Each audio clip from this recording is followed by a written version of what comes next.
საღამო მშვიდობისა ტრადიციულად კვირას 22 საათზე მაესტროს ეთერშია კვირის ინფორმატორი. არ გადარსა თქვენი ტელევიზორები, რადგან დღეს უამრავ საინტერესო ინფორმაციას მოგაწვდით სამამულო კულტურული ცხოვრებიდან.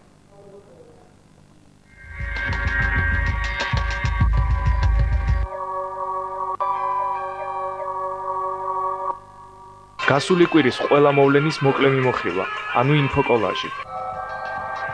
სტუდია მაესტროს ეგიდით 24 დეკემბერს სპორტის სასახლეში წლის ბოლო გალა კონცერტი გაიმართება. მეფესთა ქეთათოს კლიპის პრემიერა ახალ სიმღერაზე, ხალხს. შოუ-ბიზნესში მოღვაწე ადამიანების დიდი ნაწილი მხოლოდ შოუ-ბიზნესით თავს ვერ ირჩევს. ცნობილი სახეების პარალელური საქმიანობა კვირის ინფორმატორში. გასული კვირის ბეჭდური მედიის მოკლე მიმოხილვა. ტელეპორტრეტის გმირი გუგა კოტეტიშვილი. სტუდიის სტუმარი მაია ჯაბუა და 2001 წელს დიდ საკონცერტო დარბაზში გამართული სოლო კონცერტი.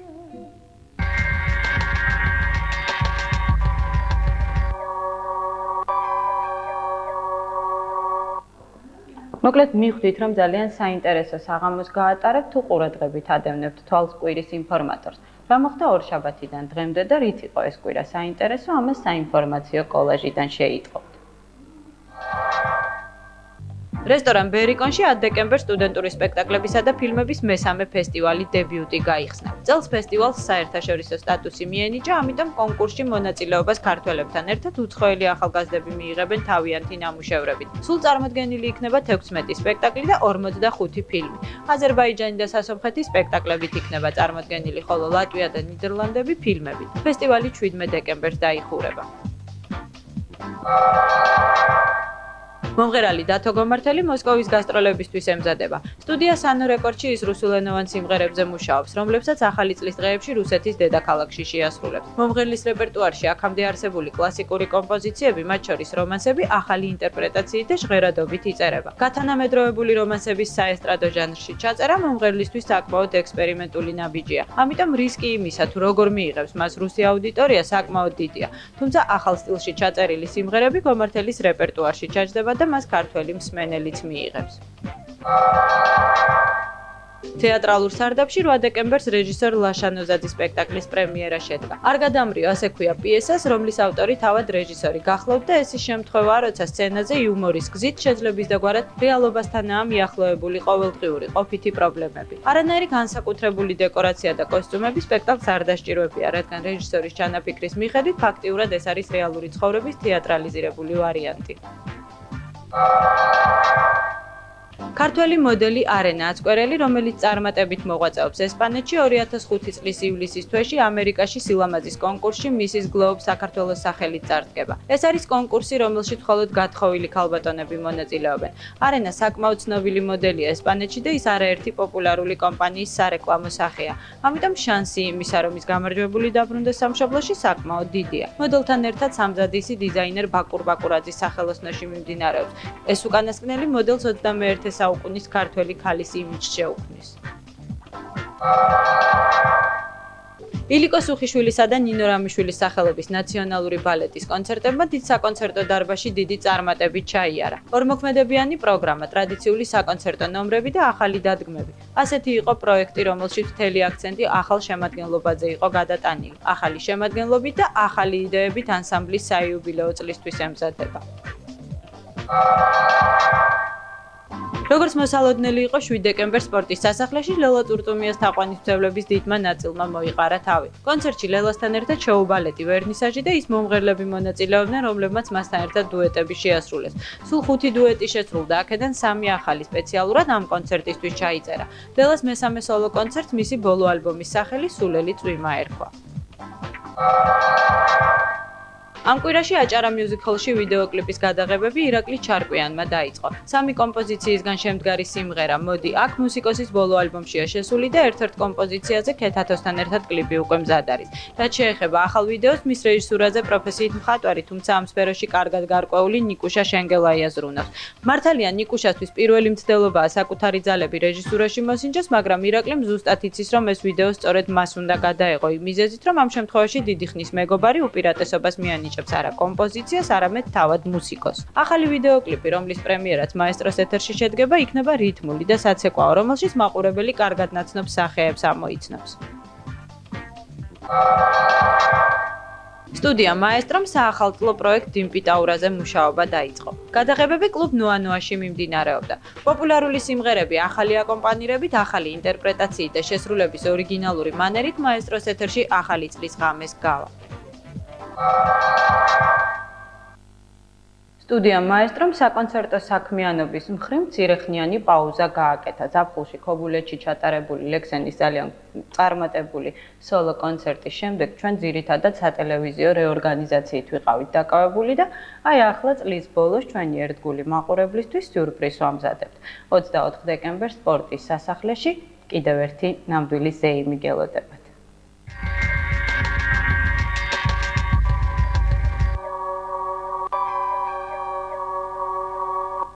24 დეკემბერს სპორტის სასახლეში კიდევ ერთი მასშტაბური ღონისძიება გაიმართება, რომლითაც მაესტრო და ცნობილი მომღერლები 2004 წელს მუსიკალურად გააცილებენ. ეს იქნება წლის ბოლო დასკვნითი გალა კონცერტი ბევრი სიახლითა და პრემიერით. მე ვფიქრობ, რომ ძალიან კარგი კონცერტი იქნება. შეიძლება ჩემი სიმღერის დებიუტით შედგეს ამ კონცერტზე, იმიტომ რომ ეხლა აი რაღაცა წერამ სიმღერას, ძალიან კარგი სიმღერაა სხვათა შორის და შეიძლება 24-ში ეს სიმღერა შევასრულო და მე მგონი არინანებს მაყურებელი რომ მოვიდეს. თან ეს ბოლო კონცერტია უკვე 2004 წლის და ამიტომ ალბათ ძალიან კარგი იქნება. გალა კონცერტი, რომლის ორგანიზატორიც მაესტროა, როგორც აღნიშნეთ, რამდენიმე პრემიერით იქნება გამორჩეული. რაც შეეხება ამავე კონცერტის მონაწილეთა სიას, მასში მსმენელისთვის კარგად ნაცნობი სახელები ირიცხებიან. მათ შორის ლექსენი, თიკო, ბიგ თიკო, გიგა მიქაბერიძე და სოსო თოლორაია, რომლებიც მსმენელის წინაშე ახალი სიმღერების პრემიერებით წარდგებიან. ამავე კონცერტზე მაყურებელი იხილავს და მოусმენს ჯგუფს ემი, ასევე მაესტროს მეგობრებს, კაბუს, შავპრინცსა და ამიკოს, ნინი ბადურაშვილსა და სხვა მომღერლებს. 2004 წელს ვაცილებთ ერთად, უყურანი გავაცნებთ, აი ეს სიხარული ზეიმით, თუმცა დამდეგი ახალი წელია და რაც თავარია, ჩვენ გვაქვს ამის სურვილი მონდომება და ალბათ თავარი ის არის, რომ ამ კონცერტზე ახალ სიმღერების პრემიერა იქნება და ახალ სიმღერებს შევასრულებთ ყველა რეპერით მომღერალე და ვინც იქნება. ყოველთვის ჩვენს მიერ ორგანიზებულ კონცერტებს მაყურებელი დიდი სიხარულით ხვდება. თან მით უმეტეს რომ მაესტროს მიერ ჩატარებული ყველა კონცერტი დიდი ანშლაგით მიმდინარეობს და რა თქმა უნდა ეს იქნება, რა ვიცი, დარწმუნებული ვარ რომ უამრავი ხალხი მოვა 24 დეკემბერს სპორტის სასახლეში. თან ერთად ვაცილებთ 2004 წელს თან უამრავი პოპულარული მომღერალი იმღერებს და რასაკვირველია დიდი სიურპრიზი ელოდება. მე პირადად ძალიან ნერვიულობ, იმიტომ რომ შედგება ჩემი სიმღერის პრემიერაც. როგორც ინფორმატორში არაერთხელ აღინიშნა, თიკომ დაასრულა მუშაობა ახალ სიმღერაზე, რომელზეც მალე კლიპის გადაღება იგეგმება. როგორც ცნობილია, ეს იქნება ქართულ კლიპ ინდუსტრიაში ერთ-ერთი ყველაზე სკანდალური კლიპი. მანამდე კი ვიდრე ამავე კლიპს მაესტროს ეთერში იხილავთ, შეგიძლიათ მისი აუდიო პრემიერა სპორტის სასახლეში მიიღოთ. ამავე კონცერტზე ბიგ თიკოს რიგით მეორე სიმღერის პრემიერაც გაიმართება. კარგად მიხვდები, მოდივარ ჩემი მოდით, თქვენ საკეთ მოდით, სხვას რაღაც თხოვ. ბიგ თიკო შეასრულებს პრემიერას, იმ სიმღერის პრემიერა იქნება ბიგ თიკოს, რომელიც მე გავუკეთე თავიდან ბოლომდე და ნახოთ როგორ იქნება. მოგეხსენებათ, მაესტრო ხშირად აწყობს მსგავს გალა კონცერტებს, რომლებიც ყოველთვის კარგი ორგანიზებითაც გამოირჩევა და უჩვეულო და განსხვავებული მუსიკალური მენიუდით, რომ არაფერი ვთქვათ კარგი ხარისხის საუნდზე. ამჯერადაც მაესტრო მზადაა მსმენელს მისთვის ჩვეული ხარისხის გალა კონცერტი შესთავაზოს. კიდევ ერთი მნიშვნელოვანი დეტალი, რადგან ამავე კონცერტებზე როგორც წესი მსმენელის დიდი რაოდენობა იყრის თავს და ხშირ შემთხვევაში მათი ნაწილი სპორტის სასახლის გარეთ რჩება, ამიტომ ამჯერად მსმენელს წინასწარ მოუწევს იმაზე ჟურნვა, რომ ბილეთების შეძენასთან ერთად პუნქტუალურობაც გამოიჩინოს და კონცერტზე დროულად მოვიდეს. სხვათა შორის ამავე კონცერტისთვის იბეჭდება 2005 წლის კალენდარი, რომელიც გალა კონცერტში მონაწილეთა ფოტოებით იქნება გაფორმებული. და კიდევ ერთი ორი ბილეთის შეძენის შემთხვევაში ამავე ბილეთების მყიდველს ეს კალენდარი საჩუქრად გადაეცემა. ასე რომ გააცილეთ 2004 წელი მაესტროსთან ერთად იმ სიმღერების პრემიერებით, რომელთა ვიდეო ვერსიებსაც უკვე 2005 წელს მიიღებთ. რა თქმა უნდა, მაესტროს ეთერში.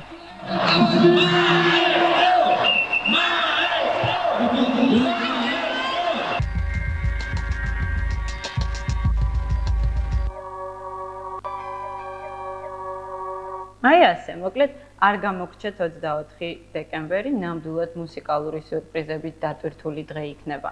რეკლამა კვირის ინფორმატორში.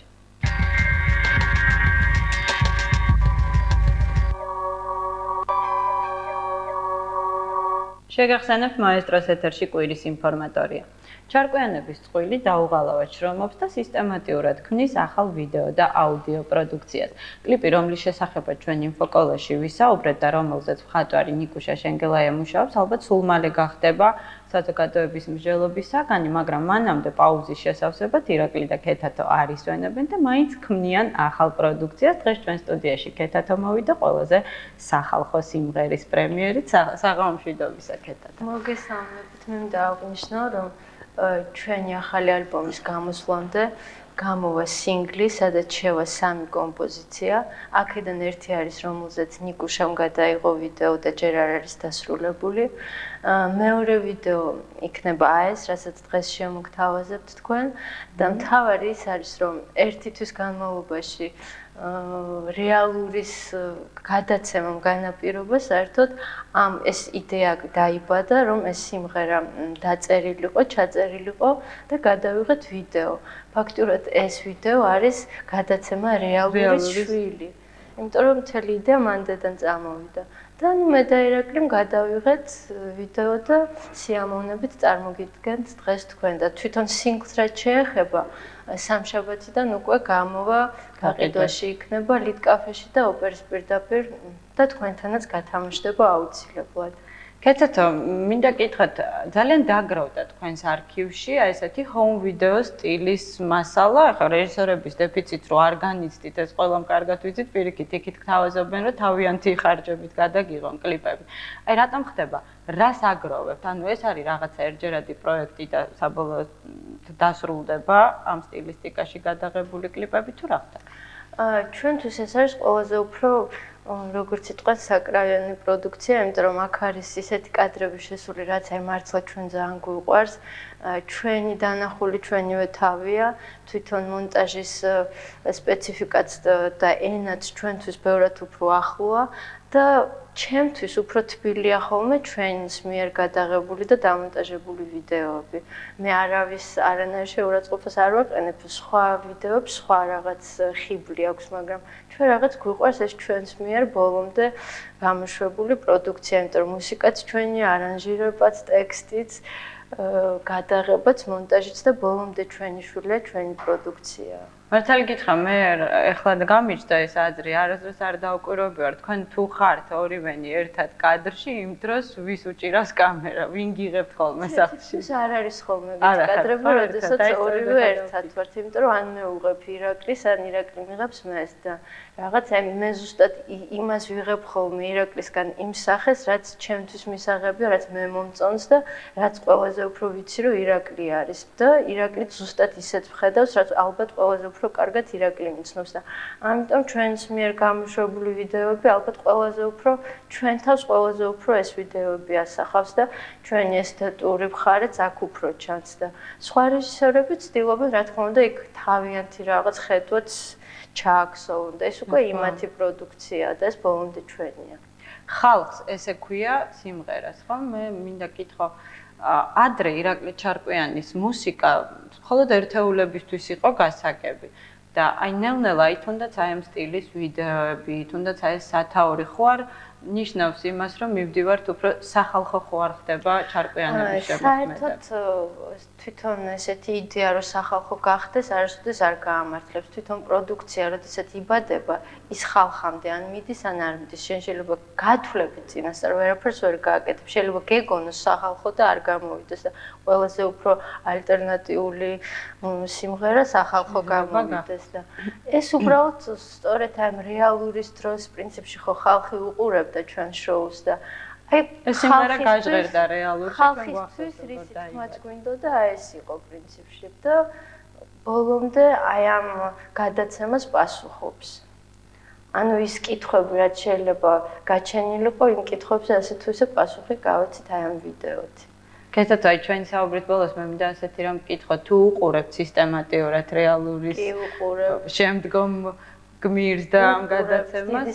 აი როგორია მაყურებლის როლში ყოფნა ეკრანის მეორე მხრიდან. მაყურებლის როლშიც მე იმდანაც ჩვენზეც რო იყო ეს რეალური, ახლა მაყურებლის როლში კი არა, მაინც თითქოს იქვე მე ვარ და ზუსტად ხვდები რა ხდება ხოლმე და რაღაცა ძალიან თითქოს ჩემი ოჯახია, ხო?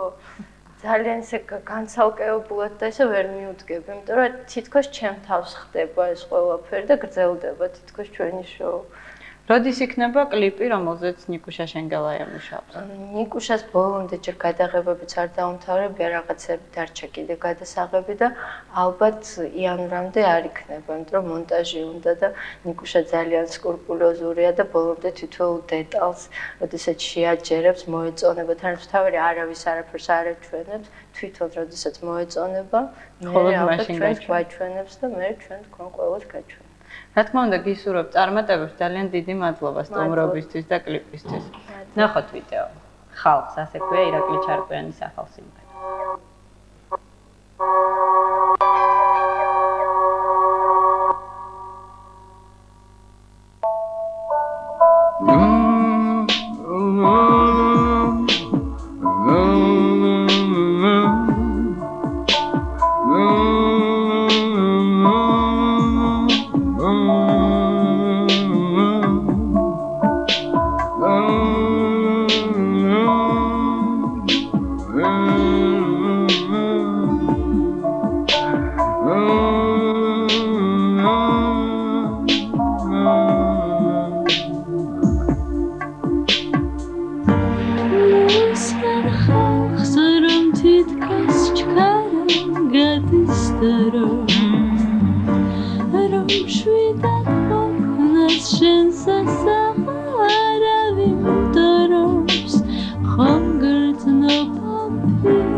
უკვე იცით რომ ძალიან კარგად იცით რომ ხვალ დილიდან ეს კლიპი უკვე მაესტროს როტაციაში შევა და კიდევ ძალიან ბევრჯერ გექნებათ მისი ხილვის საშუალება. შოუ ბიზნესში მოღვაწე ადამიანების დიდი ნაწილი მხოლოდ შოუ ბიზნესით თავს ვერ ირჩენს. ზოგი თავისი პირველადი პროფესიით მუშაობს, ზოგიც სხვა საქმიანობით არის დაკავებული. ჩვენ სწორედ ცნობილი ადამიანების იმ ნაწილით დავინტერესდით, ვინც ძალიან მოხერხებულად და ნიჭიერად უთავსებს ერთმანეთს შოუს და ჩვეულებრივ ბიზნესს.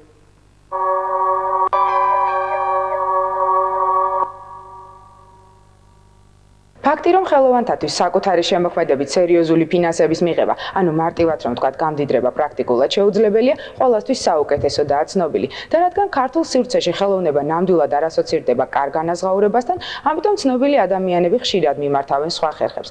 ერთ-ერთი ასეთი ხერხი საკუთარი ბიზნესის წარმოებაა, როგორც გაიგო, შოუ ბიზნესის წარმომადგენლები ნამდვილი ბიზნესის მიმართულებითაც აშკარა ნიჭიერებით გამოირჩევიან. მოკლედ, შოუ ბიზნესის პარალელურად საკუთარი ბიზნესის წარმოება ხელოვანებს დღეს არც თუ უნიჭოთ. მეტიც საკმაოდ მოხერხებულად გამოსდით. თუმცა ისინი ამ მიმართულებით პირველები ნამდვილად არ არიან, რადგან მათი დასავლელი კოლეგები საკუთარი ბიზნესის წარმოებაში დიდი ხანია რაც დახელოვნდნენ.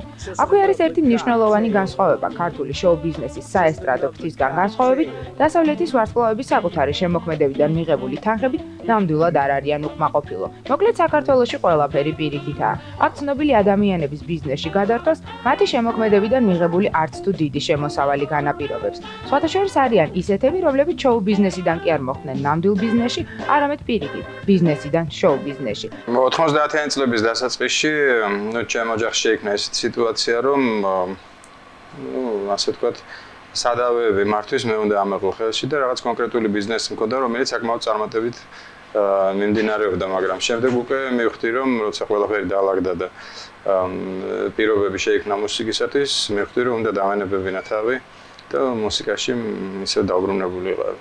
ეს ალბათ ცხოვრებიდან გამომდინარე გამოვიდა, რომ რაღაც საქმეში ჩაები და შემდეგ ერთი საქმე როდესაც გამოვიდა, მე გადაება ალბათ მეორე, მესამე და ასე შემდეგ და ეს მიდის ასე ვთქვათ ძალაუნებურად, თვითდინებით. ბიზნესით დაკავებული ვარ მიახლობით ალბათ სადღაც 15-14 წელი იქნება.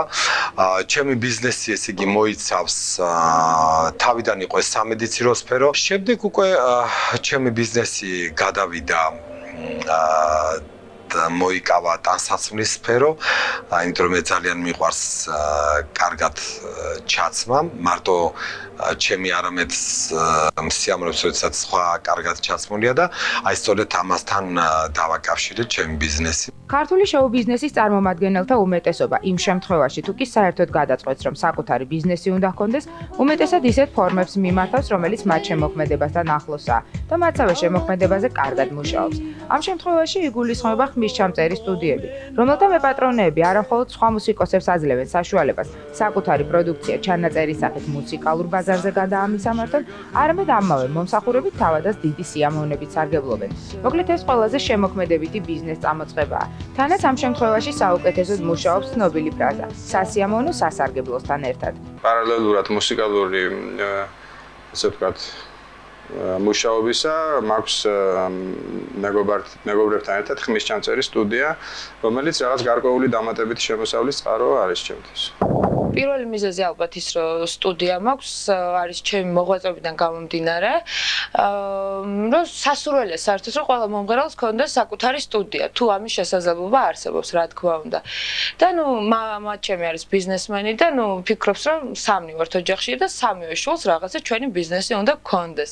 და მე გადავწყვიტა ესე მკაცრად, რომ მინდოდა, რადგან ამ საქმეში ვარ, ჩემ საქმესაც ვაკეთებ და ფაქტიურად შემოსავლის წყაროც არის ჩემთვის და სხვათა შორის არც ისე ცუდი, აი გადის ხოლმე თვეები რო არ მოვიტყო, რომ ოჯახისგან აბსოლუტურად დამოუკიდებლად ვცხოვრობ ფინანსურად და არ უნანებ სხვათა შორის რომ ამ საქმეში, ასე ვთქვათ, უხეშად რო ვთქვათ, ჩავდები ფული. ამავე ესტრადის წარმომადგენელთა გარკვეული ნაწილი საკუთარი ბიზნესის წარმოებით იმ სისუსტეს ივსებს, ანგნევავთ იქმაყოფილებს, რასაც კარგად ჩაცმა და ძვირფასი სამოსის დარება ეწოდება. მოკლედ ქართველი ვარსკვლავების ნაწილი საკუთარი ძალების რეალიზებას მაღაზიების გახსნით ახერხებს. მაქვს ჩემი რამოდენიმე წერტილი არა მარტო საქართველოში, არამედ საქართველოს გარეთაც, კერძოდ აზერბაიჯანში და რუსეთში და რა ვიცი, მე ჯერჯერობით კმაყოფილი ვარ. მართალია საკუთარი კაფეებისა და რესტორნების გახსნა ჰოლივუდელებს ერთ-ერთ ყველაზე წარმატებულ, მეტის პოპულარულ ბიზნესად მიაჩნიათ, სამაგიეროდ ასე ნამდვილად არ ფიქრობენ საქართველოში.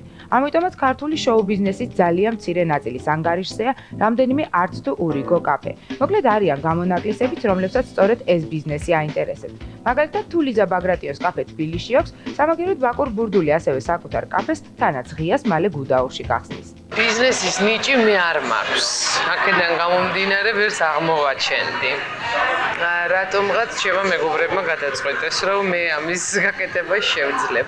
მე მიყვარს ადამიანებთან ურთიერთობა, მიყვარს აქტიური ცხოვრება. საერთოდ საზოგადო საქმის კეთება მიყვარს. აქედან გამომდინარე ეტყობა არც ისეთი ცუდი გამოვდექი ამ საქმეში. არა გვაქვს ჩვენ შემოქმედებითად ბევრი საქმე სამწუხაროდ.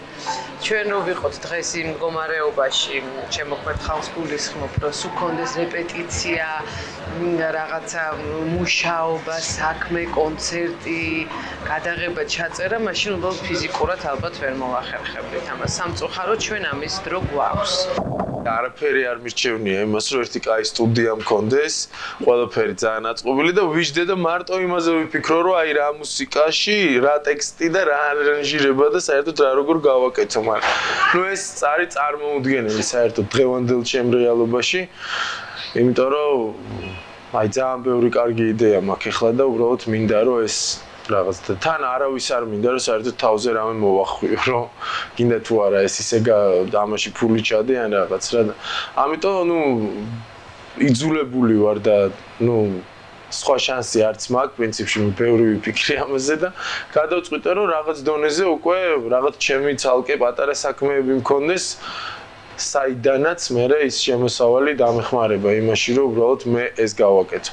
და კიდევ ერთი კატეგორია, შოუ ბიზნესში ბიზნესიდან მოსული კადრები, რომლებიც ცხადია მეტი გამოცდილებითა და ბიზნეს ნიჭით გამოირჩევიან. თანაც ამავე ბიზნეს სიმღერასთან წარმატებით და მოხერხებულად ათავსებენ. მე შოუ ბიზნესში არასდროს არ ყოფილვარ, მე მთელი ცხოვრება ვიყავი ბიზნესში. და ეს შოუ ბიზნესი არც ვიცი რა არის, ჯერ ერთი მართლა ვიცი, იმიტომ რომ ჯერ ესეთი ნოტები არ ვიცი. მე ყოველთვის რაღაცას ვაკეთებდი საქმეს რა ვიცი, მაშინ ალბათ საქმე ერქვა ამას, რაღაც ბიზნესი არ ერქვა, როგორც შოუ ბიზნესი გახდა და მომღერალი რაღაცა იყო, ეხა უკვე ბიზნესში ვარ ჩართული, ესე ქვია. მაგრამ მე თანამდებობებზეც მიმუშავია, სახელმწიფო სამსახურშიც ვიყავი, სულ. ეხა აი ამ სიმღერამ, აი ამ ქართულმა რაღაც სულმა მომიყვანა ისევ ღვინოში. არ შემიძლია რომ ან ერთი საქმით ვიყო დაკავებული კონკრეტულად რაღაც ერთი სფეროზე ასე შეიძლება თქვა ბიზნესი ერქვას და თქვა ან მარტო სიმღერით. რა ვიცი, რატომღაც ესე მოდის ჩემი ცხოვრება ბოლო ეს 10 წლეულია და რატომღაც აი ეს ორი კომპონენტი ერთმანეთს ავსებს და აი სხვათა შორის ძალიან ცუდად გზნობ თავს, ოდესაც ან ერთი მაკლი, ან მეორე. და ამიტომ სულ გზნობ რომ იყოს ბიზნესიც, იყოს სიმღერა, იმიტომ რომ რატომღაც აი ეს ორი კომპონენტი ჩემში რა ეთყობა მოთხოვნილებაა ესეთი. ფაქტი რომ დღეს სიმღერის ჩაწერა, ისე როგორც მისი ვიზუალური შეფუთვა, ანუ კლიპის გადაღება, ალბომის გამოშვება და ბოლოს კონცერტის გამართვა, ნამდვილად არ უკავშირდება პატარა თანხებს, ამიტომაც ბიზნესში ჩართული დიდი და მსხვილი ვარსკვლავების უმეტესობა იძულებულია ამავე ბიზნესიდან შემოსული თანხების საკუთარი შემოქმედების ანგარიშზე გადაისროლოს, თანაც როგორც სურს, ნებისმიერი ფორმის ანგარიშწორებით. მოკლედ, რადგან დღეს უმეტესად არავინ არავის არაფერს უხდის, ამიტომაც იხდიან თავად ისინი, რომლებსაც შეუძლიათ საკუთარი შემოქმედების ასე თუ ისე დაფინანსება. შეიძლება აქედან შემოსული თანხა ჩავდო შემოქმედებაში, ან პირიქით იგიდან შემოსული თანხა გადმოვიტანო აქ ხან გადავაგდო იქითკენ, ხან აქეთ. ჩვენი ბიზნესი არ არის ისე, რომ მას ჩემთვის კლიპის გადაღების ფული მოქონდეს, მაგრამ მომავალში რა თქმა უნდა ჩვენ ამის იმედი გვაქვს და ალბათ ყველა აკეთებს რაღაცას იმისათვის, რომ რაღაცა რეალური შემოსავალი ნახოს მერე, თუ ჩვენი ბიზნესი ისე წავა, რომ მე აი ამის საშუალება მექნება, რა თქმა უნდა, უდიდესი ნაწილი ჩემი შემოსავლისა წავა ჩემ შემოქმედებაზე. მოკლედ შოუ ბიზნესი და ბიზნესი ერთმანეთისგან დღეს არა მხოლოდ სიტყვით შოუ იმიჯნება, არამედ იმითაც, რომ ნამდვილი ბიზნესი ფინანსების მიღების უფრო რეალური გზაა ვიდრე შოუ ბიზნესი. თუმცა როგორც გაირკვა, ისინი ერთმანეთს სულაც არ უშლის ხელს. პირიქით სცენიდან კაბინეტში და ამავე კაბინეტი და სცენაზე მრავალრიცხოვანი მაყურებლის წინ ცნობილი ადამიანები გზას წარმოუდგენლად სწრაფად გადიან.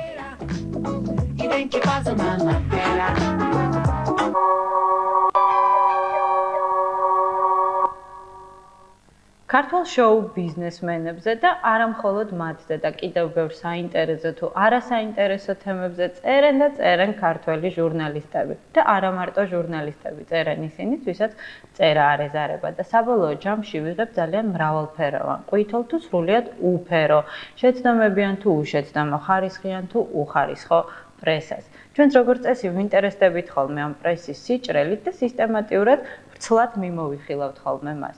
მოკლედ კვირის ინფორმატორში პრესის მიმოხილვის დრო. გამარჯობა, სამომავლო ბერძნულ მედიაში განთავსებული საინტერესო პუბლიკაციებითა და მათი განხილვით თქვენ უყურებთ პრესის მიმოხილვას კვირის ინფორმატორის ეთერში.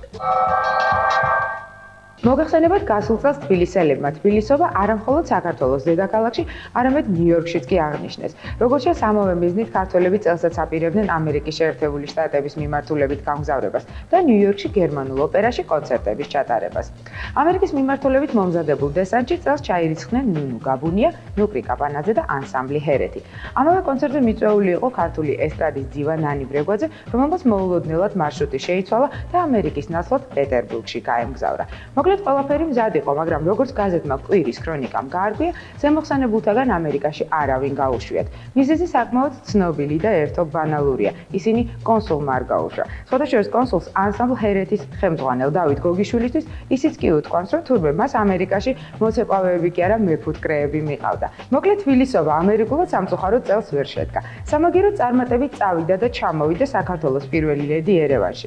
ამავე გაზეთის ცნობით ბანკეტი, რომელიც პირველ ლედის გაუმართეს, მართლაც პრეზიდენტს კი იყო. ურმარილი წელში გამწყდარი მაგიდები, საკონცერტო ნომრად ცეკვაცეკვით შემოტანილი მწვადები და ასე შემდეგ. მოკლედ სომხებს სტუმარ მასპინძლობას ვერ დაუწუნებდი რა. სხვადასხვა აქვე იყო თურმე ბუბაკი კაბიძეც, რომელიც შემართებით მღეროდა ჩიტო გრიტოს და ყვავილების ქვეყანას, ხან სოლოში, ხან კი დუეტში. მოკლედ ქრონიკელებს აშკარად მოსწონთ ერევანში ვიზიტები. გასულ კვირას სუხიშვილების საიუბილეო კონცერტების სერია ქართული მედიისთვის მნიშვნელოვანი მოვლენების სიაში ჩაიწერა. მართალია ბერძნული გამოცემების უმეტესობა საფუძვლიანად განიხილავდა ანსამბლის საიუბილეო წლისთვის დაგეგმილ ღონისძიებათა ნუსხას, სამაგიეროდ ახალ თაობაში ამავე თემას ერთობს საზოგადოებრივად მიუძგნენ. და იმის ნაცვლად, რომ 5 დღიან საკონცერტო სერიაზე ესაუბრეთ, ხალხში გამოკითხვა ჩაატარეს, თანაც ერთო ბანალურ თემაზე, ანსამბლის თანამედროვე საცეკვაო კომპოზიციებზე, რომლებიც დიდი ხანია ხალხმა კარგად მიიღო. კითხვაზე რას ფიქრობთ სუხიშვილების გათანამედროვებულ ცეკვებზე, ახალ თაობაში რამდენიმე რესპონდენტი ცხადია განსხვავებულ აზრს აფიქსირებს. არის ასეთი, გათანამედროვებული სტილი, რომელიც სუხიშვილებმა შემოიღეს, ცოტა მიუღებელია ქართული საზოგადოებისთვის. ან ასეთი, ადრე უფრო მომწონთ, ახლა კი ძალიან სვეცკები გახდნენ და უცხოური ცეკვების მიმბაძველები. და კიდევ ასეთი, ძალიან ვაფასებმად, რადგან ერთ-ერთი უძლიერესი ანსამბლია საქართველოში. ისინი დახვეწილები და სრულყოფილნი არიან. მოკლედ მომავალი წელი, რომელიც ამავე ანსამბლის საიუბილეო წლად არის გამოცხადებული, ალბათ კიდევ არაერთხელ შეისწება მსგავსი გამოკითხვებით, თუმცა ცხადია სუხიშვილები მაინც იწეკვებენ. მსახიობი ზურა ყიფშიძე ჟურნალ თბილისელებთან შემოქმედებითი სიახლეების შესახებ საუბრობს. სხვადასხვა გიორგი შენგელაიას ფილმზე „მატარებელი მიდის ბათუმში“ კვირის ინფორმატორში ჩვენ ვრცლად ვისაუბრეთ. ზურა ყიფშიძე კი ამავე ფილმის ერთ-ერთი მთავარი გმირია. ცნობისთვის ეს შენგელაია ყიფშიძის რიგით მეოთხე კინემატოგრაფიული შეხვედრაა. სხვადასხვა ზურა ყიფშიძე, რომელიც არაერთხელ აღნიშნავს, რომ იგი პესიმისტია, თანაც ამატებს, რომ პესიმისტი ყოველთვის კარგად ინფორმირებული ოპტიმისტია, ახლახან კიდევ ერთ ფილმზე მიიწვიეს. რეჟისორ ალექსეი გერმანის ტრუდნobit ბოგამ, რომელიც დოკუმენტური ფანტასტიკის ჟანრს განეკუთვნება. სხვათა შორის ამავე ფილმში ზურა ყიფშიძემ ლეონიდ იერმოლნიკი ჩაანაცვლა. მაშასე მოემზადეთ და გაითვალისწინეთ, რომ მაესტროს უყურებთ და არა ცნობილ ტელეარხ ალ-ჯაზირას, რადგან თუ 24 საათში განთავსებულ პუბლიკაციას სახელწოდებით ტერორისტის ამპულაში თვალს გადაავლებთ, მაშინ ნამდვილად რთული გასარკვევი იქნება, რას უყურებთ და საჭიროა თუ არა საერთოდ ანტიტერორისტულ კოალიციას მიმართოთ. მუსიკოსის სახელად, უბრალოდ კი მეტსახელად ვაჯუ, ვიდეოკლიპს სწორედ ალ-ჯაზირას ეთერისთვის ამზადებს. მუსიკა კი, რომელზეც იგი კლიპს გადაიღებს, თურმე აშკარად აგრესიული, მეტიც ელექტრონულ მუსიკაში ფსიქოდელიური მიმართულების ჩარჩოში ზის. ამავე კლიპში რამდენიმე ცნობილი ტერორისტული აქტის კადრებიც გაიავლებს. პირველად ალ-ჯაზირაზე მოხვედრის შემდეგ ვაჯუს თურმე პრინციპულად აქვს გადაწყვეტილი მისი ახალი ნამუშევარი ეგრეთ წოდებულ პოლიტიკურ არხებზე დაატრიალოს და არა იქ, სადაც ქართული პოპსასთვის კარი მუდმივად ღიაა. აი ესე ქართული ტერორისტული თუ ანტიტერორისტული მიდრეკილებები სამამულო მუსიკაშიც იჭრება, ხოლო რა შედეგს მოიტანს ეს ყველაფერი 2 თვის მერე ან ალ-ჯაზირაზე იხილეთ, ან ალ-ქაიდას მიაკითხეთ. მაშასე თუ პაპარაცი ჩაგისაფრთათ, ან ჟურნალ ელიტარულ ქრონიკაში ჩაიხედეთ, ან აქსესუარების შექმნაზე შეყვარებულ დიზაინერ ზალიკო ბერგერს მიბაძეთ. ამავე ჟურნალის ცნობით ბერგერისთვის თურმე ერთადერთი სიტუაცია, რომლის დროსაც ფოტოს გადაღებას და მით უმეტეს ამ ფოტოს ჟურნალში დაბეჭდას არ ისურვებდა, ეს სექსია. მოუხერხებელი დიზაინერი ფიქრობს, რომ ერთადერთი ზომა, რომელსაც ამ დროს მიმართავს პაპარაცისთვის ფოტოკამერის წართმევა, პირის ამოღება და განადგურებაა. თუ ამ ყველაფერმა არ უშველა, მაშინ მისთვის გამოსავალი ფოტოს გამოსყიდვაა. მოკლედ აი ასე თავსატეხს თავაზობს ელიტარული ქრონიკა, არა მხოლოდ მის რესპონდენტებს, არამედ მკითხველებსაც. სხვათა შორის დაახლოებით ასეთ სიტუაციებზე, ოღონდ ამჯერად პაპარაცის როლის გამოკლებით საუბრობენ ჟურნალ თბილისელებშიც. აქვე მსახიობი ხათუნა იოსელიანი აცხადებს, რომ საზოგადოებაში არასოდეს შეჭამს ინდაურის ფრთას, რადგან საცივიანი ფრთა, რომელიც ერთხელ მის თეფშზე უნდა მოხვედრილიყო, სრულიად მოულოდნელად ცნობილ თბილისელს, ვოვა ცინცაძეს მოხვდა, თანაც არც მეტი, არც ნაკლები პირდაპირ თავში. აი ასეთ პიკანტურ გასტრონომიული ამბები გადახდათ თავს ცნობილ ადამიანებს. აი ასეთი იყო ქართული ჟურნალ-გაზეთების გვერდებზე გადანაწილებული საინტერესო ინფორმაციების კოლაჟი კვირის ინფორმატორის ეთერში. დაგველოდეთ მომავალ კვირას, ჩვენ ისევ შევხვდებით ერთმანეთს ამ რუბრიკაში. ნახვამდის. ახლა კი ტრადიციული ანონსი ჟურნალ მაესტროს მე-7 ნომერში წაიკითხავთ. გიგა მიქაბერიძეს სცენიდან ჩამოსვლა აღარ უნდა. ირაკლი ჩარკვიანის ახალ კლიპზე მთელი ქალაქი ჭორაობს. თიკო და ლექსენი ქართული ცეკვის თანხლებით შეუბერავენ, თუ გამოიცნობთ ვინ არის პატარა ქალი, რომელიც თავის ასაკთან შედარებით სერიოზული და გაწონასწორებულია მოიგებთ მონაწილეობას მიიღებთ მაესტროს ნებისმიერ გადაცემაში, ერთი დღე თათია გიორგობიანთან ერთად, კახა კუხიანიძეს ზღვის რომანი თურმე ყოველ წელს აქვს, დათო გომართელი მოზამბიკური ტომის წინამძღვარი, ქართული შოუ-ბიზნესი დიმპიტაურის თანხლებით. კარაოკეში ბიგთიკო სიმღერით ნუ გაახურე. და ბოლოს 10 მომგებიანი ვიქტორინა და საუცხოო პრიზები. ეს ყველაფერი სამშაბათს 14 დეკემბერს ჟურნალ მაესტროში. რეკლამის შემდეგ კვლავ დავბრუნდებით.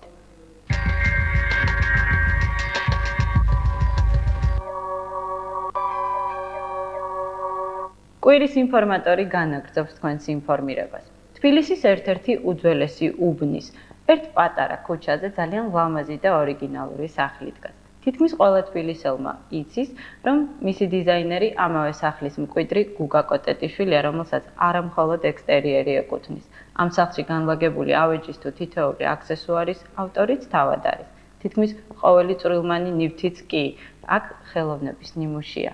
ის იმ ადამიანის შესახებ, ვინც ამ ნიმუშებს ქმნის და კიდევ მისი სხვა მრავალი საინტერესო გატაცების შესახებ, კვირის ინფორმატორის ტელეპორტრეტიდან შეიტყობთ.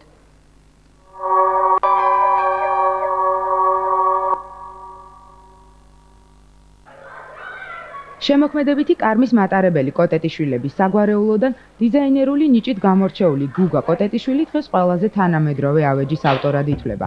მიუხედავად იმისა, რომ მასზე, როგორც დიზაინერზე ხშირად საუბრობენ, თანაც იგი დიდი მოთხოვნით გამოირჩევა, განსაკუთრებით კი დასავლეთში, ბევრმა ალბათ არც კი იცის, რომ გუგა კოტეტიშვილი არანაკლებ საინტერესო ფერმწერია. მისი ფერწერული ნამუშევრების ნაწილი თბილისის ომის დროს კოტეტიშვილების საგვარეულო სახლთან ერთად განადგურდა. თუმცა ამის მიუხედავად მისთვის ფერწერა დღემდე საინტერესო ფორმად რჩება. ყველაზე განსხვავებული ავეჯის ცნობილი დიზაინერის ისტორია სწორედ ფერწერას უკავშირდება. ამ მხრივ კი როგორც არაერთხელ აღუნიშნავს, მისი სტილი განსხვავებული და აშკარად ემოციურია. ფერწერა რჩება ყველაზე არ ვიცი, სასურველი თუ ის სფერო, რომელიც მინდა და ვფიქრობ დაუბრუნდები იმედი მაქვს, მაგრამ ძალიან ძნელია, იცი, როცა ჩართული ხარ, ეგ არ არის ისე რომ აი ნახევარი საათი აქ მივარდე რაღაც გააკეთო. ხო, ხა ყველა ფერწერი, ვინც კი ვიცით და ვინც არის, ის ყველა მუშაობს არის ფერწერი, ხო, ძირითადად. რაღაც სხვა რაღაცებს არ აკეთებენ, ვერც გააკეთებ, თუ მართლა ფერწერას აკეთებ, იგივე რთული რამეა. ის ტანჯვა თქვა სხვა არის, რაც ფერწერას ახასიათებს, შეიძლება თელი დღე აკეთო, მერე წაშალო, არაფერი არ გამოვიდა, მაგრამ ის დღე არის ეგეთ შემდგარი, ძალიან სავსე და დაკმაყოფილება გაქვს ისეთი, იცი რომ აი აკეთე რაღაც. და ნუ ძალიან რთული. სხვადასხვა სტილში ვმუშაობდი, თქვა დიპლომი, მასწავლე ედმუნდ კალანდაძე, ამიტომ გადაწყვეტე რომ აი ის როგორც ვასწავლიდა და რასაც რა მეთოდიკითაც გვასწავლიდა, აი ისე გავაკეთე, თუმცა ის ჩემი სტილი არ არის. მაგრამ იყო ძალიან საინტერესო. აკადემიაში სწავლის დროს გუგა კოტეტიშვილის შემოქმედებაში ბერძნული მითოლოგიაც შემოვიდა, რომელმაც ბევრი რამ განსაზღვრა. დახვეწილმა ბერძნულმა ხელოვნებამ მის ნამუშევრებში გააჩინა მთავარი გმირი, ქალი, ბევრი ემოციითა და განცდით. მითოლოგიისკენ მიდრეკილება მას დღემდე შემორჩა. ამავე მითოლოგიის სურნელი კი მხოლოდ მის ნამუშევრებში კი არა, მისივე სახლის ინტერიერშიც იგრძნობა, ისე როგორც ქალი მის მიერ შექმნილ ლითონის ხეულ კონსტრუქციებში. ჩემი ქალები არიან ძირითადად ესეთი, ეგეთი ნახევრად წამოწოლილი, ეგეთი მისვენებული სცენა სიმშვიდისა, ამასთან აქ შეიძლება სიყვარულის მოლოდინში, შეიძლება სიყვარულის მერე, ყოველთვის ეგ არის ეგეთი მოშვებული რაღაცა განსხვავებით, ისეთი სადაც მეოცნები, საბერძნეთში სწორედ ვნახე ტორსები მუზეუმში. აი იქ იყო ერთი ტორსი, ეგეთი ქალის ეგრეს ფეხებოთ, უხელებოთ, უთავოთ, აი ცალკეული ტორსი, ოდნავ მოხრილი და აი ეგ იყო ნამდვილად, ნუ ხა შეგრძნება რა როგორ შეიძლება. რომ აი ეგრე რომ გააკეთოს ქალმა, რა. შეისუნთქა და გააჩერა ჰაერი. ხო, ნამდვილად აი ეგ მომენტი, თქვა ქვაში როგორ შეიძლება, ხო? აი ეს იყო რა. ხო და ეგეთი ერთი ამოსუნთქვა და სუნთქვის შეკავება, თქვა, ხა? აი რაღაც ეგეთი განწყობა თუ აი ეგეთები არიან ის ქალები მე მგონი ყავს მე ეგრე ვაკეთებ ხოლმე. სხვათა შორის ომის პერიოდში გუგა კოტეტიშვილს კიდევ ერთი მიდრეკილება გაუჩნდა. კერვა, რომელიც მომავალში მისივე შემოქმედების ახალ ფორმად, შემოსავლის წყაროდ, თანაც ომის პერიოდში თავის გადარჩენის საშუალებად იქცა. ფერწერისა და გრაფიკის შემდეგ მისი შექმნილი ჩანთების პირველი კლიენტებიც სწორედ ამ დროს გამოჩნდნენ. ამ ყველაფრის ლოგიკური გაგრძელება კი მომავალში ავეჯის დიზაინი აღმოჩნდა. არქიტექტურა არის ჩემი ეგეთი ხობი. რომელსაც შეიძლება დავარქვი, ბევრი ისინი მაქვს ხობები, მაგრამ არქიტექტურა ძალიან მიყვარს და სულ ხაზავდი რაღაცებს ჩემთვის. ხო და ეს ამიტომ როგორც ამ არქიტექტურას ხაზავდი, ეგრევე დახაზული მაქვს, დახატული უბრალოდ რკინის ავეჯი, რკინა და შუშა, ესე ბუფეტი, რაღაცები, ლოგინი, დივანები რაღაც.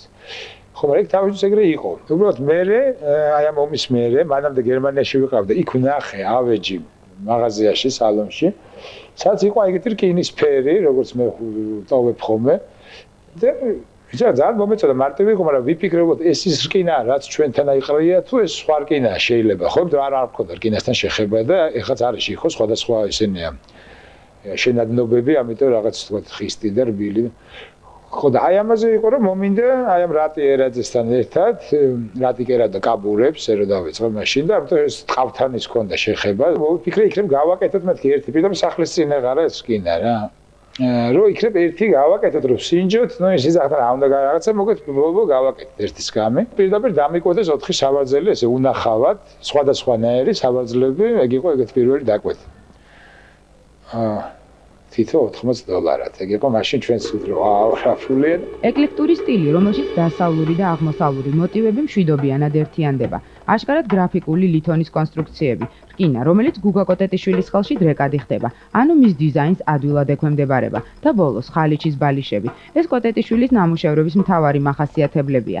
იმ ნამუშევრების, რომლებიც დიდი წარმატებით სარგებლობს ევროპაში. სხვილი დაკვეთებით სწორედ ევროპიდან მოდის, თუმცა დიზაინერს შეკვეთების საქართველოშიც არ აკლია. ეგ არის ერთ-ერთი ყველაზე მოუხერხებელი სკამი, ეს მოდელი და სწორედ განზრახ არ ვასწორებ და იმიტომ დაკარგავს იმ იმამადეს რაც აქვს. სკამს რა არის? თავარი არის გადახრა, ზურგის დახრა. ამას არ აქვს, ეგ არის აბსოლუტურად სწორი. ვინაიდან არის მაღალი და გახრილი, ეს რო კიდე იქით გადაიხაროს, მე მაღალი ძალიან უშნო კონტური რჩება გვერდიდან. და აი ამ სკამს სწორედ ეგ არის ის მოდელი, რომელიც საფრანგეთში იყიდებოდა და ყველაზე მეტი გაიყიდა და ამას სწორედ ყიდულობენ აი ამ მიზნით, როგორც უფრო ცოტა ისეთი არტი და ეგრე კედელთან დგავენ და როგორც კანდაკებას.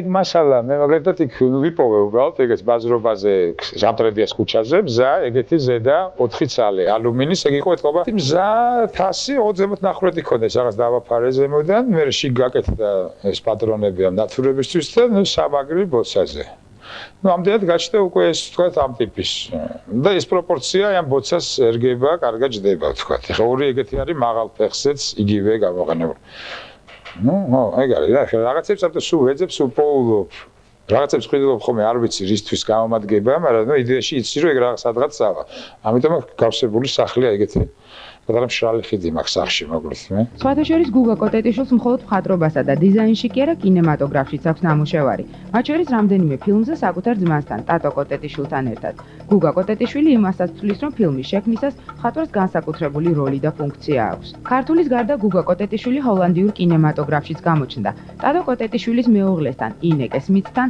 მან ფილმ მაგონიაზე იმუშავა რომლის ნაწილი ჰოლანდიაში ნაწილი კი საქართველოშია გადაღებული სხვათა შორის ეს ფილმი მაყურებელმა 2 წლის წინ კინოფესტივალ პრომეთეზეც იხილა. მე ძალიან მნიშვნელოვანი მგონია კინოში მხატვრობა. როცა ზოგჯერ ცოტა იგნორირებული აქვს ხოლმე ზოგ რეჟისორებს და მე ვთვლი რომ არ შეიძლება იგნორირებული იყოს ვინაიდან კინო თუ ვიზუალურია, როგორ შეიძლება ვიზუალური მხარე იყოს იგნორირებული. ტატოს ფილმებზეც ეგ იყო იავარდი ზამბახი, ეს ტატომ და თავის სომე ერთად გადაიგეს, თქვა იქ ვიღავ მხატვარი. მანამდე ანემიას როცა იღებდა, იქ უბრალოდ მე ეგრე ოფიციალური მხატვარი არ ყოფილა, მაგრამ რაღაცა ეპიზოდებზე ვეხმარებოდი, მონაწილეობას ვიღებდი. თუმცა კინოს გარდა მას ხელოვნების კიდევ არაერთი მიმართულება აინტერესებს, რომლებიც მისთვის ჰობის კატეგორიაში ირიცხება. მათ შორისაა კერამიკა და ანიმაცია. ბოლო დროს გუგა კოტეტიშვილმა ფოტოხელოვნებაც აითვისა, რადგან თვლის, რომ მასზე უკეთ მისავე ნამუშევრებს ფოტოფორმატში ვერავინ მოაქცევს. სხვათა შორის ძალები აქვს მოსინჯული წიგნის მხატვრობაშიც. სწორედ გუგა კოტეტიშვილს ეკუთვნის ვახუშტი კოტეტიშვილის ცნობილი წიგნის აღმოსავლურ-დასავლური დივანის მხატვრული გაფორმება, რომელიც წლის საუკეთესო თარგმანად აღიარეს და იგი ლიტერატურულ წრეებში დღემდე დიდი პოპულარობით სარგებლობს. სხვათა შორის ავეჯის დიზაინერ გუგა კოტეტიშვილის ჰობის კატეგორიაში ახლახან კიდევ ერთი უჩვეულო გართობა გაჩნდა. ბოლო ჩემი გართობა არის ციფრინავით ფრენა. რომელიც ეხა დღეს მეგონა რომ გადაიდებოდა და გავფრენილიყავ. ეგ არის ეგეთი აეროპორტი არსებობს ნატახტარში, სადაც იქნება კლუბი და ტაქსი და ანუ სტუმარით უკვე შეიძლება გააფრთხილდეს ესეთი ზვირიჯდება. სხვათა შორის არის 2 კაციანი და 4 კაციანი თვითფრენები და მე სულ მინდა და ფრენა მოკლედ. აი ფრენაზე ვაფრენ მოკლედ და უცებ ეგეთი შემოთავაზეს რომ კლუბს აკეთებენ და რაღაც დიზაინერი რჩება. ნუ ჩემი მეგობარია იქ ვინც ჩართული ამ საქმეში. ის რაღაცები გვირჩიო და მე მოკლედ შევთავაზე ეგეთი ჩემი უსასყიდლო დიზაინერობა იმ კლუბის, ოღონდ ვიყო ეგეთი რგოტნი ფასებით და წევრი და მოკლედ მიმიღეს და ამიტომ მე ვარ რაღაცით იმ ფრენის კლუბის ფრინავი ერთ-ერთი.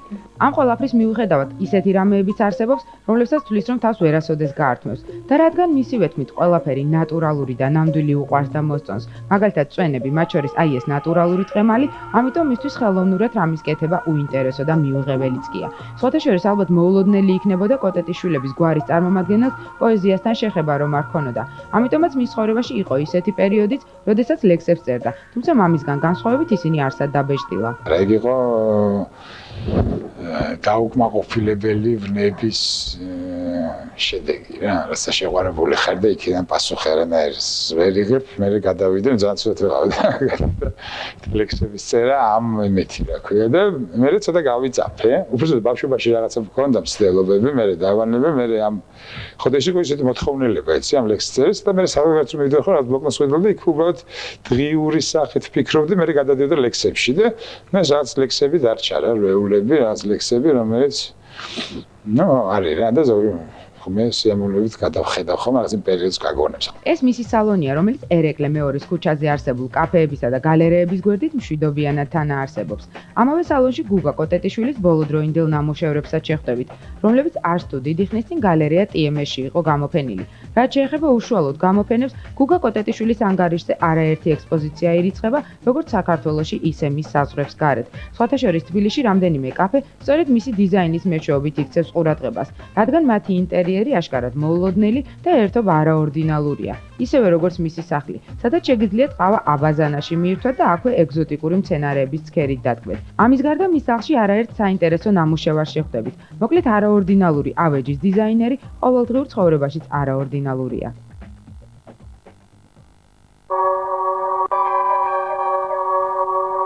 და ჩვენი გადაცემის ბოლოს ტრადიციულ კონცერტს შემოგთავაზებთ 2001 წელს დიდ საკონცერტო დარბაზში მაია ჯაბუას სოლო კონცერტი გაიმართა. დღეს მაია ჯაბუა ჩვენი სტუდიის სტუმარია და ის თავად გვიამბობს კონცერტის შესახებ. საღამომშვიდობისა მაია.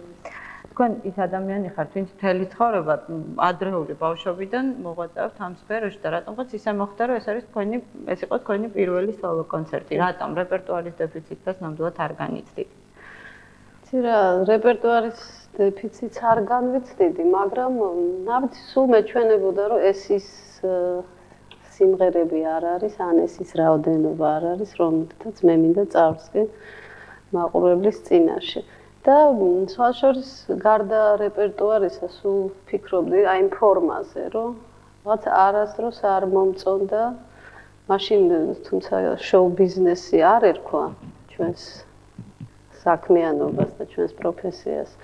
მაგრამ არასდროს არ მომწონდა და არ მაკმაყოფილებდა აი ის სტილი, აი ის ფორმა, როგორითაც ატარებდნენ სოლო კონცერტებს. ძალიან დიდი ხნით ადრე, როცა იყო თბილისი ჩაბნელებული და პრაქტიკულად შეუძლებელი იყო მაშინ ამაზე ოცნება, მე მაშინ მოვიწვი ერთი მხატვარი სახლში მახსოვს რაღაც ესკიზებიც კი გამამზადეთ. მინდოდა აი ესეთი კონცერტი, სადაც იქნებოდა თეატრალიზირებული, სადაც იქნებოდა ნამუშევარი არა მხოლოდ მომღერლის, არამედ მხატვრის, ქორეოგრაფის, რეჟისორის განათება იქნებოდა იქ. სრულყოფილი კონცერტი, როგორც მე წარმომედგინა საერთოდ და მინდოდა. ამას დასჭირდა ბევრი წელი, რაღაც უამრავი სიტუაცია შეიცვალა და ბოლოს და ბოლოს ასრულდა ეს ჩემი ოცნება და ესეთი კონცერტი ჩავატარე. თეატრალიზირებული სანახაობა ძალიან მრავალფეროვანია თქვენი კოსტიუმებით. ვინ ზრუნავდა სცენოგრაფიაზე და ჩაცმულობაზე? რამოდენიმე კოსტიუმი ეკუთვნის ბაკურ ბაკურაძეს, რამოდენიმე იყო ესეთი შეძენილი საზღვარგარეთ, მაგრამ მთლიანობაში ბაკურს ეხებოდა ჩემი კოსტიუმები. რეჟისორი იცით იყო დათო დოიაშვილი, ქორეოგრაფი იყო კოტე ფურცელაძე. მონაწილეობდნენ კონცერტში დათო ევგენიძე თავის პატარა შემადგენლობასთან ერთად, ვისთანაც ის ყოველთვის ერთად უკრავს. დათო იყო ჯაფარიძე, გია სალახიშვილი, ანრი ბასილაია. ჩემთვის ძალიან საყვარელი კარგი ბიჭები და მუსიკოსები. ასევე ეკა იღებდა მონაწილეობას, თემური იღებდა თათარაშვილი მონაწილეობას ჩემს კონცერტში. ეს კოტეს მოცეკვავეები, ფურცელაძის ძალიან კაი გოგონები. არ ვიცი ხა კიდევ ვინმე არ გამორჩეს.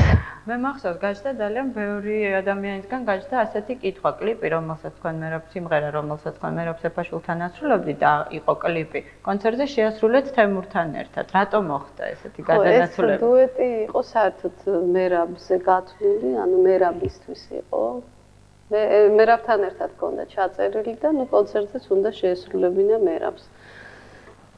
მაგრამ იმ პერიოდში მერაბი იყო მოსკოვში და რაღაცა მიზეზების გამო ვერ დაბრუნდა იგი დროზე და დამიკავშირდა და ბოდიშა მითხრა რომ ვერაფრით ვერ ასწრებდა ჩამოსვლას და თემურმა ფაქტიურად ერთ ღამეში მოამზადა ეს სიმღერა, რისთვისაც მე ძალიან დიდი მადლობელი ვარ. თემურის გადაგვირჩინა ეს კარგი სიმღერა.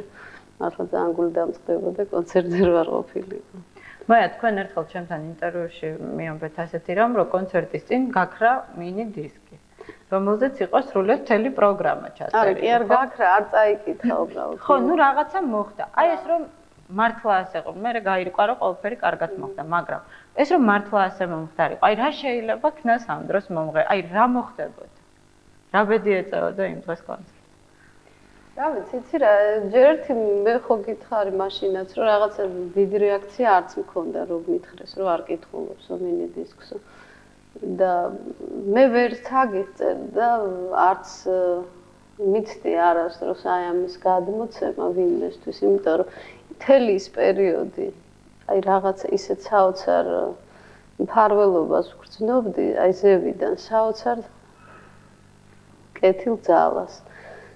რომ აი არც მიფიქრია რომ რაღაცა შეიძლება აი ისეთ ძალიან ჩვეულებრივ კონცერტზე სადაც არაფერი ისეთი მნიშვნელოვანი დავუშვათ მე არ მაქვს იქ მე არ ვწყვეტ დავუშვათ ისეთი არსებიც არ მღერი ვარ ნუ ერთ-ერთი ისეთი შერეული კონცერტები რომ იქ უამრავ რაღაცაზე მიფიქრია აი ხა რომ ჩაქვრეს შუქი აი ხა რომ გაფუჭდეს მიკროფონი ფიქრობ ადამიანი იცი ყველა აი ამ ხელა პარადოქსია რომ ხო აი ამ ხელა კონცერტი მქონდა პირველად აი ამ ხელა პასუხისმგებლობა და საოცარი როგორ გითხრათ სიმშვიდე იყო ჩემში ხო და რაღაცა ისეთ ძალას ვგრძნობდი რომ რაღაცა მფარავდა რაღაცა სულ ვიცოდი შინაგანად აი ესე მშვიდად რომ ყველაფერი იქნებოდა საოცრად კარგად მიუხედავად იმისა რომ აი კონცერტის წინ უკვე მთელი ეს მიზანსცენები ამერია თავში სად როდის უნდა გამოსულიყავი სად გადადვეტანა ეს სკამი სად გამეხადა სად გავსულიყავი სად გამოცვლა მელოდა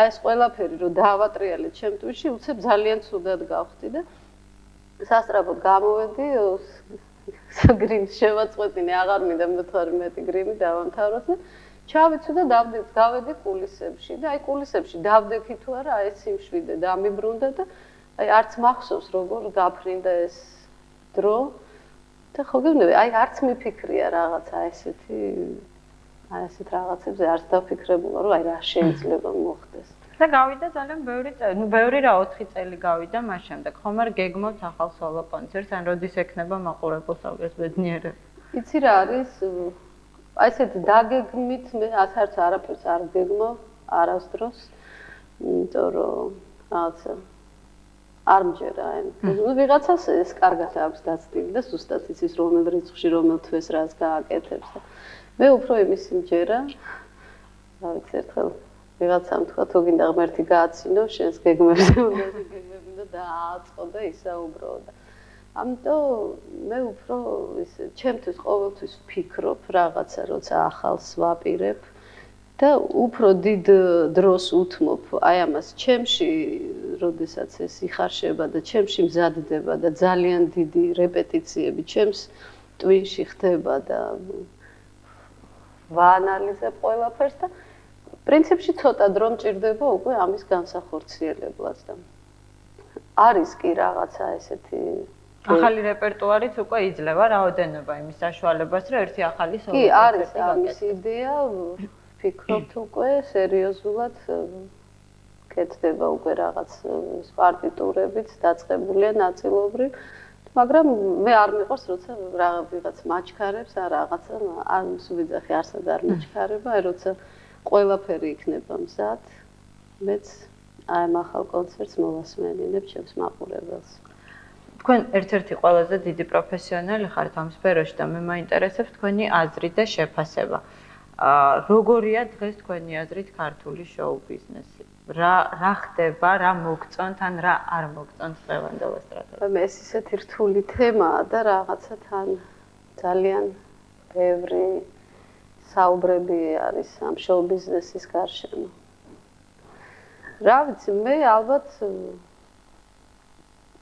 პირველ რიგში მომენატრა იცი რა უცრფელად რო გითხრა რაღაცა თვითონ აი ეს პროცესი შემოქმედებითი პროცესი გაქრა მე მახსოვს აი ადრე როდესაც კონცერტები ტარდებოდა კულისებში ვიდექით და ყველა უსმედით ერთმანეთის გამოსვლას და იქ 1000 რაღაც ხდებოდა კი ხანდახან ხარვეზიც იყო ხანდახან პირიქით საოცრად კარგი გამოსვლა იყო და აი ეს ერთად ერთობლიო აი ჩვენს თვალწინ ხდებოდა ანუ თანამონაწილენი ვიყავით აი ამ ყველაფერი კარგის და საოცრების ანუ კარგი მუსიკის კარგი შესრულების და ეხლა რაღაც ეს აღარ არის იცით რაღაც უკვე ყველამ ვიცით ზეპირად ვინ რა სიმღერებს ვის რა ეცმება ვინ რას გააკეთებს და აი რაღაც უკვე აი ესეთი ურთიერთობა იმიტომ კი არა რომ აღარ გვაღელვებს ერთმანეთი თვითონ საერთოდ პროცესი აღარ არის აი ეს რა ვიცი ეს ალბათ